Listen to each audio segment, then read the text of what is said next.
It's 7:15. You just walked in from a very long day of work. You are starving. Open your refrigerator and there is nothing prepped. Only meal in sight requires like 20 steps and 3 pots and energy level that you have not had since about 11 a.m. So what happens? You typically order takeout. Maybe it's the third night this week. And now you're guilty and you're exhausted. Does this sound familiar? I have absolutely been there. On today's episode, we are going to talk all about how you can prep for success to support your fertility in a sustainable, easy way.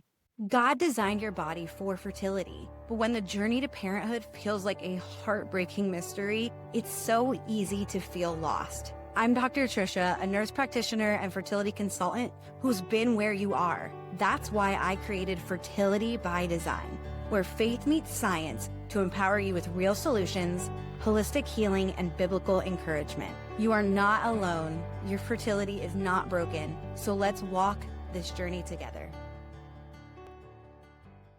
Welcome back to another episode of Fertility by Design. So I've seen this time and time again with my clients, and if I'm being honest, really myself too. There was a season where I just truly, really wanted to nourish my body, but I just didn't even know where to start. And I didn't know the importance of meal prepping to my success. And really, it's like the saying that says, if you fail to plan to fail. And I tell my clients that because it really is true. And I know it sounds harsh and I know it's a little spicy, but it is true. If we don't plan, we're never going to succeed at being successful in consistently eating well and nourishing our bodies with good whole foods. Unless you have all the time in the world, which none of us do. So today we are going to explore how we can make meal planning and prepping easier and a lot more sustainable for your busy lifestyle while still prioritizing your fertility. We don't fail because we're lazy. We fail because we just didn't prepare, or maybe we don't even know how to prepare. And in our world of fertility, our nutrition really does matter, but it needs to be sustainable. And sometimes when we think about meal prep, we're picturing like crazy TikToks, Instagram reels, or like those gym bros that are like bringing their food in a plastic container with 7 pieces of chicken in it. That's not what we're talking about. Meal prepping is for you as well. Praying for a baby and just using the tools God has given us to nourish our bodies and be faithful with our bodies. So here are some tips to be able to make it just a little bit simpler for you, including some of my staples in our household. My first recommendation is to pick your prepping window. You don't even have to do it all in one day. I can tell you how we do it. So for example, we meal plan and we decide what we are going to be eating on Thursdays. And on Fridays, we typically grocery shop. And then on Sundays is when we actually prep the food. So you can see that instead of doing everything all in one day, because we don't have time to do it all in one day, you can break it up and make it a lot simpler. So prep on one day, or plan on one day, shop on one day, meal prep on the other, or you can absolutely do it all on the same day. Or you and your spouse can tag team it and you guys can plan together, and then you can start prepping some things while your spouse does some of the grocery shopping, and then you prep together. You guys are a team, so it makes sense to do it together, especially if your spouse wants to eat something that he enjoys too, right? So make sure that you include each other, do it together, have a meeting on certain days. I know we typically, as best as we can, it's been a little wonky since the new baby came into the picture, but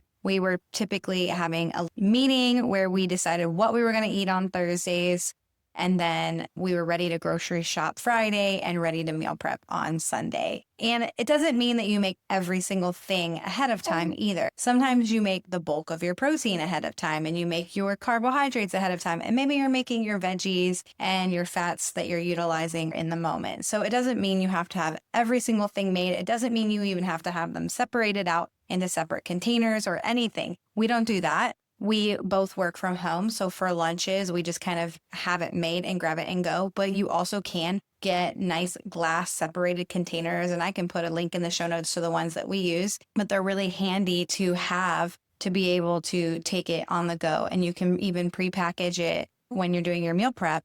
And then it's one less thing you have to try to do in the morning. That way you have time to have a more relaxing morning routine. One habit leads into the next, and we can definitely talk more about morning routines on another episode, but each thing that you do to set yourself up for success bleeds into the next. And so I can't encourage you guys enough to take some of these tips and implement them, because it's going to bleed over into everything else in your life. The next thing I recommend is to make bulk meals that actually taste good and reheat well. So if you are like, I want to follow a meal plan, but I just cannot be making the same thing or making a new thing every night. You're failing at that. Maybe you really enjoy eating different things every night, but it's just not working for you in this season. Sometimes we have to let things go a little bit. Sometimes we can make things in bulk and make different meals from it. So, for instance, our staple in this house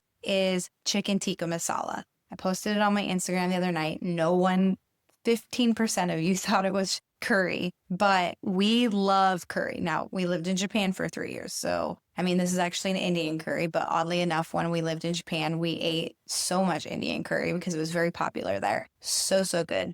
Japanese curry was really good too, but the Indian curry, my favorite. And it's healthy. It is packed with vegetables. If you're trying to hide veggies from maybe your spouse, or maybe you have other children in the house and you're trying to hide veggies from them, curry is the way to do it, because it's full of peppers and onions and different spices, but it's just so delicious. My kids inhale it. My husband makes homemade naan with it in bulk. The homemade naan, by the way, we use our ground flour sometimes. Sometimes we use all-purpose flour, or wheat flour, I guess, is what we use if we don't use our ground flour. Shout out to the podcast episode with the bread. If you're not grinding your own wheat berries, go listen to that one. But we'll do that, and it has Greek yogurt and I think some baking soda. I think it's like 3 ingredients. It's super simple and really good. And so the curry and the naan, both healthy options, but delicious and easy to make in bulk. We make our curry in the Instant Pot in bulk, and I will share the recipe that we use in the show notes if you want to give it a shot. Don't knock curry until you've tried it, especially this one. So simple, so easy. The other recipe that we utilize a lot is things that include ground beef or ground turkey. If you're trying to follow more of a Mediterranean style diet, you might want to use ground turkey. If you're struggling with insulin resistance, if you know you have low iron, then maybe you want to use ground beef. So there's different options, right, based on what your nutritional goals are. But if you ground a bunch of meat, a few pounds of meat at the beginning of the week, you can season it differently and it can become different meals. So this is a good lunch option. This is a good dinner option. We typically try to have a Taco Tuesday, and so we will make taco bowls from our ground beef or our ground turkey. We can reuse some of that for burger bowls later on in the week, or for lunches. Burger bowls are really delicious. You can pack in a lot of veggies in there as well. You can use avocados on the taco bowls and the burger bowls for your healthy fat. You're getting fiber in there. You can see how it can make these things super healthy. They're super flavorful, but they're so simple, right? You're sitting there, you're thinking like, why haven't I done this before? I don't know. It's because you haven't heard me tell you. So you need to try this. Another recipe that we utilize a lot is something like carnitas. Carnitas are pulled pork, so you're going to get a little bit of a fat, you're going to get a protein. You use a lot of different spices and herbs. Herbs and spices are going to really help with gut health. You can put lots of veggies in your carnitas. You can use something like the siete almond flour tortillas if you like tortillas. We are like big bowl people over here, so everything goes in a bowl. There's spinach, there's maybe mixed greens, maybe there's peppers, you name it, it's in there. Again, avocado. So we do a lot of things like that to just make it really simple. Another way to really make simple meals for the week is to just do something on a sheet pan. Lay out a bunch of salmon and do a sheet pan salmon. Maybe just salt, pepper, and some lemon juice. Maybe you message me for my special curry salmon recipe that is also fantastic. That's a Thai curry. See, lots of curries over here. We love it. Lots of spices. You can also make your carbohydrates in bulk. You can make rice in bulk. You can make your sweet potatoes in bulk. Put them on another sheet pan, throw them in the oven at the same time. Salt and pepper, olive oil is a perfect way to get in a good healthy fat and have all of your carbohydrates made for the week. Rice is also pretty easy to make ahead of time. You can also make your rice with chicken stock or beef stock, and you're adding extra protein in there as well. And it makes it so flavorful and fantastic. So that's just a little pro tip there. And then you have your veggies. You can make your veggies just on the fly. You can make frozen veggies. There's nothing wrong with using frozen vegetables. They hold their nutritional content. Research has shown that. It's easy to do a real quick sheet pan veggies the night of. If that's the only thing you have to worry about, come home, cut up some broccoli and throw it on a sheet pan, drizzled in some olive oil, salt and pepper. That's super simple. You can manage that. And then you don't have to worry about the protein and the carbohydrate because those are already made. So hopefully that gives you some easy meal prep ideas to get started. So here's the deal. What if none of that happens? What if you do failed plan and Sunday rolls around, Sunday evening, and you just don't have time and you have not had time all weekend. And now you're like, oh gosh, now what do I do? Okay. Here are some busy week hacks that I recommend to my clients all the time that can kind of save you in these moments. So the first one is pre-ordering catering trays from somewhere like Chipotle is one of the best examples I have. Chipotle, you can pre-order catering trays. You can get chicken in bulk so that someone else has made it for you. You can get the veggies, the black beans. And while this is not of course, the cleanest option, it is a very awesome option to be able to save you from ending up in the drive-through line. So this is a great hack. Highly recommend trying it out. Maybe you have a local restaurant that's better than Chipotle. Maybe you have other options, but I just always use that example because it's pretty much everywhere. So you can kind of think of some local restaurants, maybe even make a list of places where you can get bulk meal catering like that and use those in a pinch when you know you're going to have busy weeks, especially if you know ahead of time, you have a week slammed full of meetings, or you have a crazy weekend and you're not going to have time to meal prep. Plan ahead and order something like this. There's no shame in that game. It's healthy food, and if someone made it for you, that's great, even better. There's also things like Hungry Route or semi-prepped food delivery options that you can utilize when you know life is going to be hectic. Maybe you have a month coming up where things are just going to be a little crazy. Ordering from somewhere like Hungry Route is a really good option because, man, they have some meals that can be done in a flash. You can even pick that as an option, 15 minutes or less, and you can select all of your preferences. So gluten-free, dairy-free, and they will send you only those specific meal types. One more option that I think is really good to have as a fail-safe is having those fallback meals in the freezer. If you have a Costco nearby, or maybe at your grocery store, they have things like the Kevin's meal. They have a pretty clean option for chicken sausage or things that are in the frozen section that you can just pre-cooked, heat up, takes 5 minutes, wham, bam, thank you, ma'am, done. Yeah, they're not necessarily the cleanest options. They're not perfection, whole foods, picked from the backyard, but they work.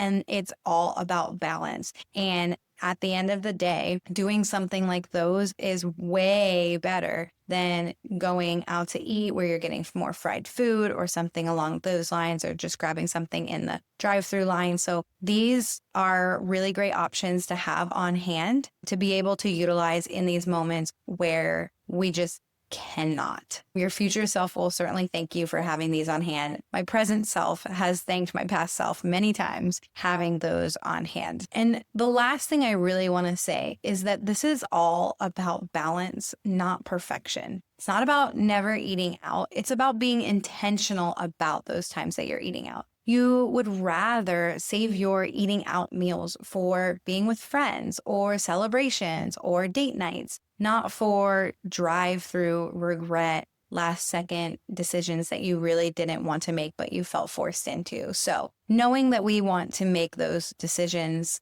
strategically and intentionally, that is why it's important to plan, but it's not about perfection. And maybe there are going to be nights even where you open your refrigerator and you prepped all your meals and you still don't want to eat all of that. That's okay. You can make those decisions. But the goal is to make those decisions with intent, not spur of the moment, not feeling like we are forced into those decisions because of our lack of planning. So you guys are doing great. I hope that you get to take this and implement it. If this episode has made you breathe just a little bit easier about meal planning and you're actually craving more than just food tips, you really want spiritual encouragement, community, and a plan that actually works with your life, then I am inviting you to come join our Faith and Fertility Circle. Each month we give you done for you meal plans. We have devotionals. We have group coaching calls that are so powerful where we're diving in even deeper into more topics like this on how to nourish your body, how to fuel your fertility, how to balance your routine, all the things you need to know to help get you closer to the baby that you've been praying for. So if you're ready to stop winging it and start fueling your fertility with peace, purpose, and prayer,